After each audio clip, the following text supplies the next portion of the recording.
Stanford University. Hello and welcome back to E145 Technology Entrepreneurship. I have a couple of special guests that I'm excited to introduce to you today, Max Marmer and Bjoern Herrmann. They're from the Startup Genome Project, and the goal of the Startup Genome Project is to try and map the DNA of entrepreneurship and innovation in Silicon Valley.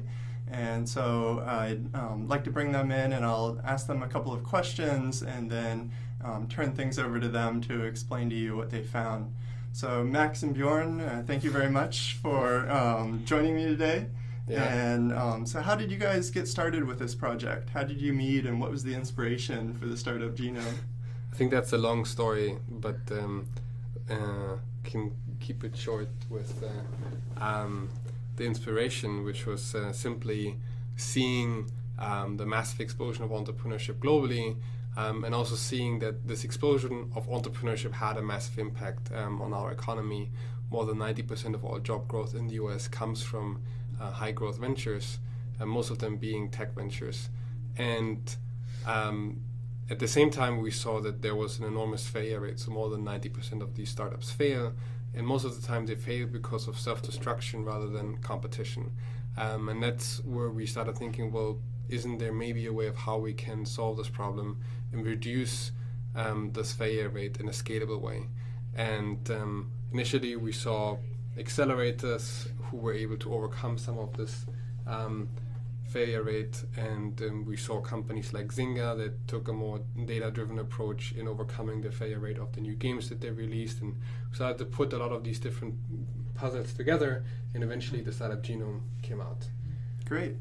And so Max, we first met when you were a student at Stanford. Yeah. So how did you get started with this, and what's been exciting to you about what you found?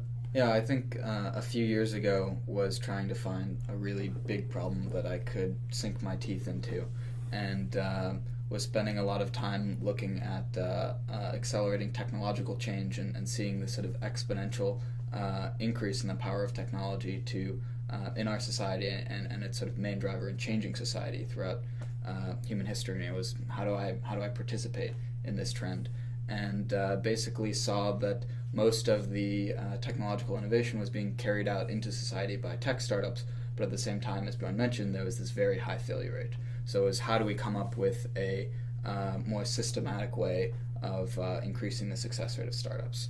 And at Stanford, I was doing an independent study with Steve Blank, and looking at, I thought he had the first really new innovative approach for looking at startups in a more rigorous scientific way with his book, 4 Steps to Epiphany, and that sort of circulated all around the Valley and was called the Bible for Entrepreneurs. And I was like, oh yeah, this is what I've been looking for. And that was sort of the initial starting point.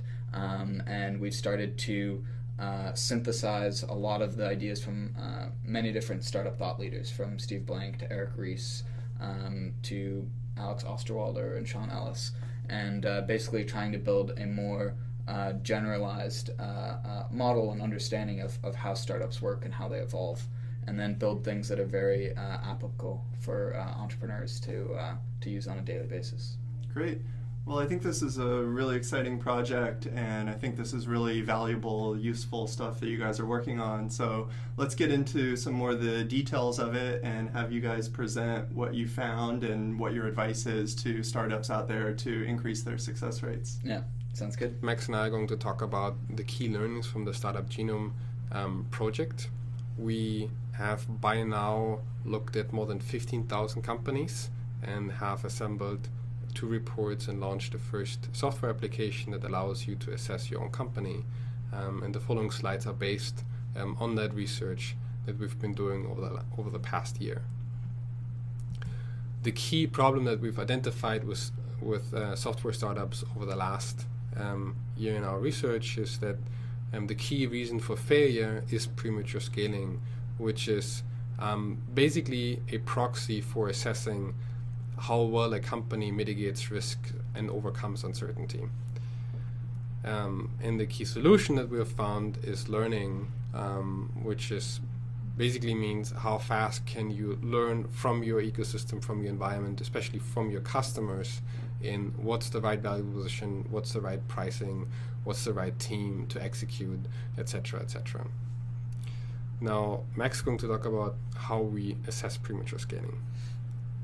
Yeah, one of the primary problems of why companies end up prematurely scaling is because they create a plan and then just end up executing it and scaling right away, because that's what a lot of traditional business management theory has taught. The problem is startups have so much uncertainty that many of the assumptions in the plan end up being wrong. And so what premature scaling is a meta concept of more systematically defining the stages that companies evolve through and helping them test their assumptions more incrementally. So to break down a little bit more concretely how premature scaling works, we basically look at the startup as a type of organism that exists in an environment. And the organism of the startup evolves through 4 developmental stages. So those 4 stages are discovery, validation, efficiency, and scale. And basically, in the discovery phase, a startup is trying to figure out whether they have problem-solution fit. So they're trying to understand whether they understand the problem correctly, whether people actually have this problem, and whether their solution hypothetically solves that problem. In the validation stage, they're working on putting out a minimum viable product, something that actually gets something in front of customers so that they can run real quantitative experiments and see if people actually like it. In the efficiency stage, startups have already found product market fit, and they're just working on optimizing a lot of the product from the user experience in the back end to the customer acquisition models. And then finally, once all of that is figured out, they can step on the gas pedal and scale. So the problem with which companies often do is they don't align this external feedback from the market, which we place in these buckets of discovery, validation, efficiency, and scale. They don't align that with the internal dimensions of the company that they can control. So they scale the team up to 20 or 30 people and they haven't launched a product yet. Or they write a very complex product and haven't talked to anyone about whether they want it. So we actually look at each of the dimensions of the company. We have 5. They are the business model, the financials, the team, the product, and the customer relationship. And we look at how far along a company is on each of these dimensions and try to assess whether it's in line with the response they're getting from the market. So one of the best examples of a company that's done this recently, prematurely scaled, is Color, where they were in the validation stage from their response from the market, in that they just put out a first prototype of what they thought was a good application to in the sort of local social network market. But the problem was that they launched a huge PR campaign. They raised over $40 million in venture capital, and they had a large team of over 20-30 people. And this basically, they launched this product, and it turned out that people weren't as interested in it as they thought. They ran a huge campaign for the royal wedding in London, and there were almost no pictures taken. And this makes the company much less able to adapt when they invest so much in these big plans with 20 or 30 people. And that what the theory of premature scaling recommends and what we advocate is to take a more systematic approach, where they would have released this minimum viable product with just a few users, tested it, got the value proposition right, started to optimize the user experience, and only then would they scale, because this allows them to more systematically fine-tune a lot of the assumptions of what their business is going to be. Yeah, and I guess 2 theories that go in line with the idea of premature scaling and that are more specific in how you can overcome premature scaling, as the Lean Startup from Eric Ries and Customer Development from Steve Blank. Now let's talk about a few sort of differences that we have found in our data between companies that scale maturely versus companies that scale prematurely. And you can see here the difference in the blue bars in all the following slides always are the companies that scale properly, and the red ones are the companies that scale prematurely. And what we can see here is that companies that scale prematurely never really overcome the 1 million in revenue. They get stuck before, which means that they can be successful in some way, but they hit the limit and don't move beyond that. What we can also see is that companies that scale prematurely have even a much faster user growth in the beginning, but then drop off, and companies that scale properly and that go through this whole systematic cycle of doing customer development, understanding value proposition, etc., have a little bit smaller user growth in the beginning, but then take off and are much faster and much more successful than companies that scale prematurely. We can see a very similar trend in valuation. We can see that companies that scale prematurely overvalue themselves enormously in the beginning, but then turn out to be much less valuable later on. You can also see same trend in funding. Companies that scale prematurely raise much more funding. They're typically people who sort of like very excited and convinced of their idea, but they didn't really test it and they didn't really figure it out. So they get much more money early on, but then they fail when they have to scale. So summing up, startups are exposed to an overwhelming uncertainty, which means they don't know what their market will be, they don't know the pricing, they don't know the exact value position to what kind of customers, they don't know what is their team, they don't know how their product will work and how big it will get, or what are the key features and so on. And all of these things they have to find out. And that describes the search process that Max described earlier in those 4 stages where we put startups as we assess them. And the big challenge for a company is to overcome this uncertainty and to understand all the things that they don't know in order to mitigate risk and to overcome all the challenges they have ahead of them and to become eventually a large company. Now, there's a number of ways of how you can learn for yourself to identify premature scaling on your startup or on your friends or other people's startups.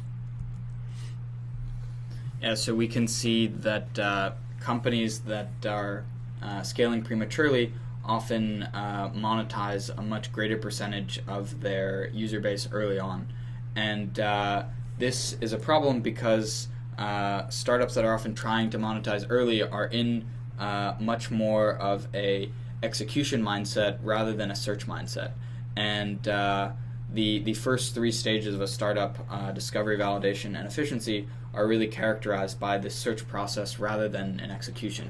And when companies get too stuck on trying to monetize, they lose a lot of their listening ability and ability to adapt because they're so focused on selling rather than listening and figuring out what works and what doesn't.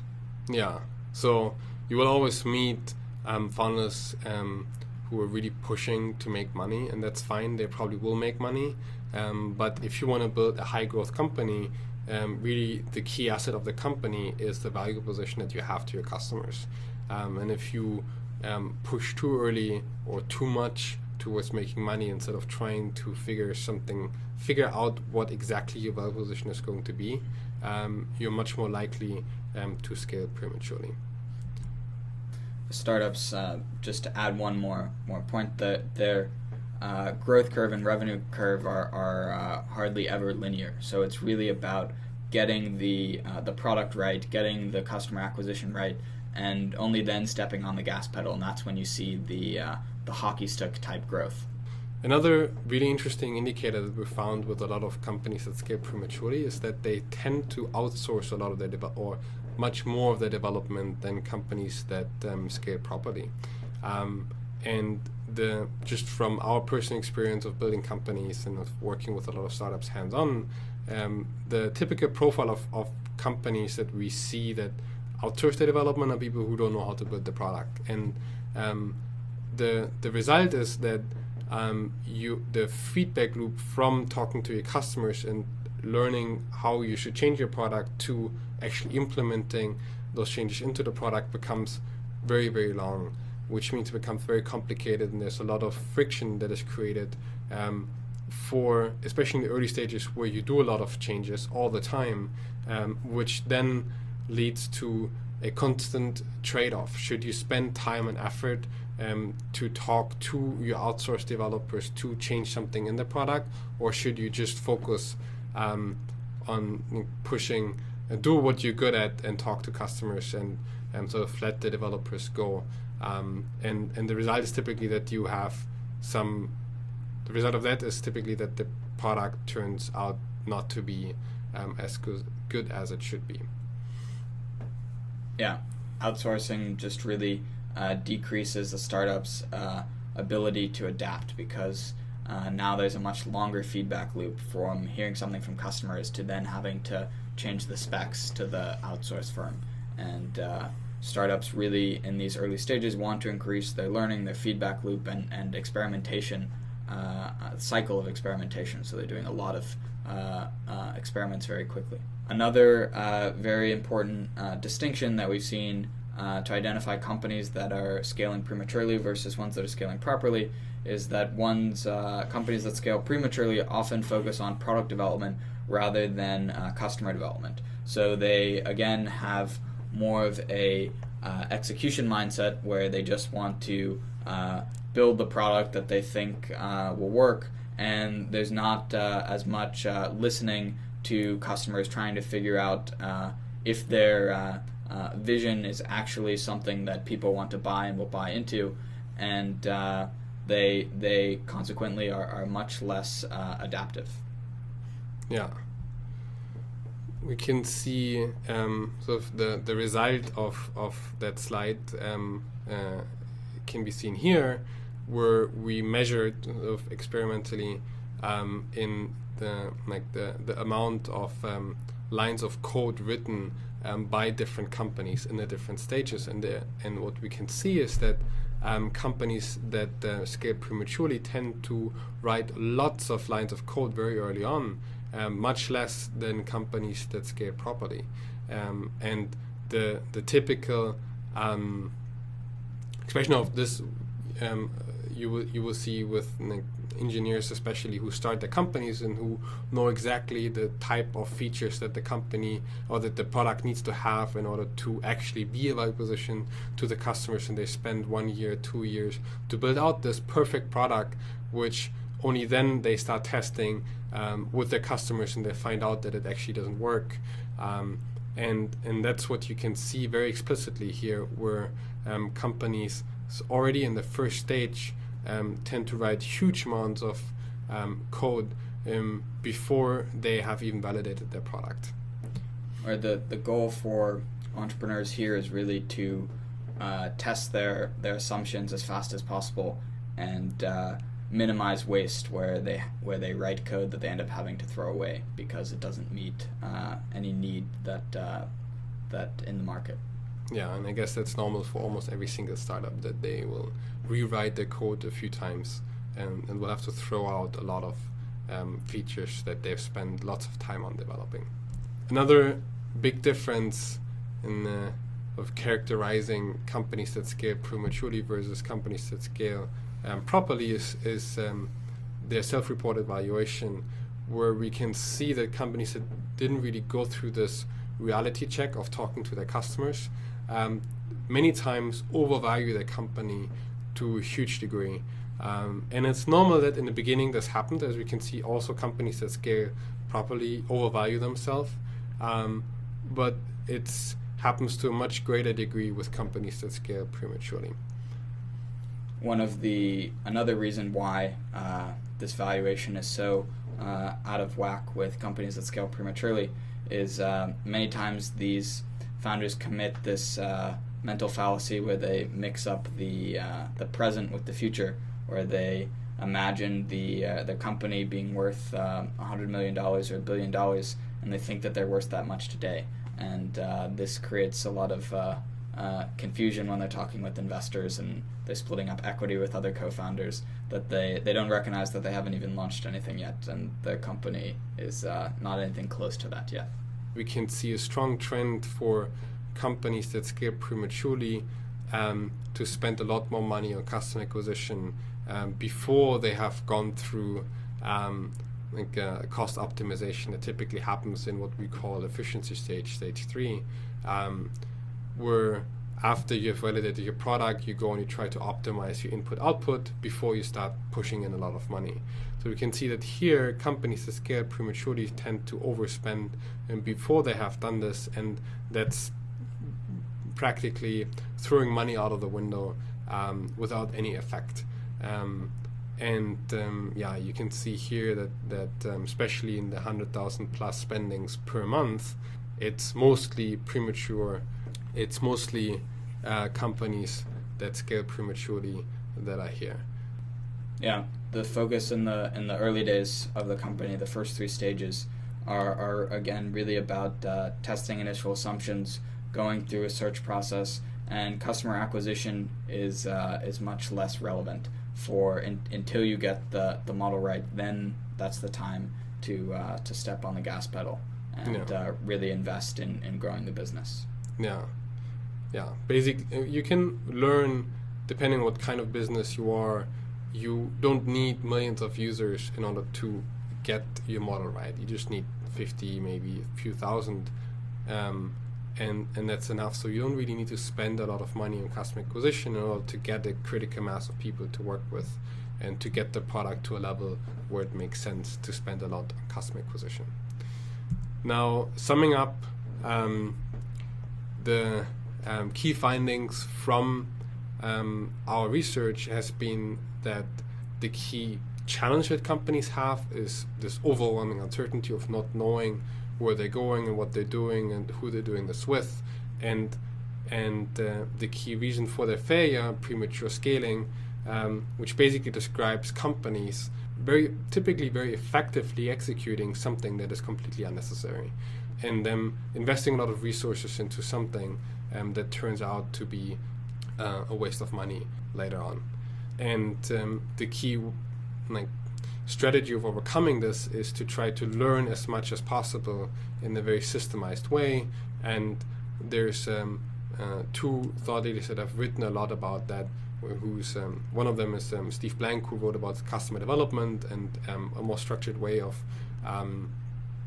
testing your assumptions with your customers, and then the lean startup from Eric Ries that is also talking a lot about that. And you can read more on all of these topics on our website, startupcompass.co and blog.startupcompass.co. We have 2 research reports that we published on the blog, and we have an application that will allow your startup to see whether you are scaling prematurely or not. And if you have any questions, send us an email at feedback@startupcompass.co, or you can follow us on Twitter. Thank you. For more, please visit us at stanford.edu.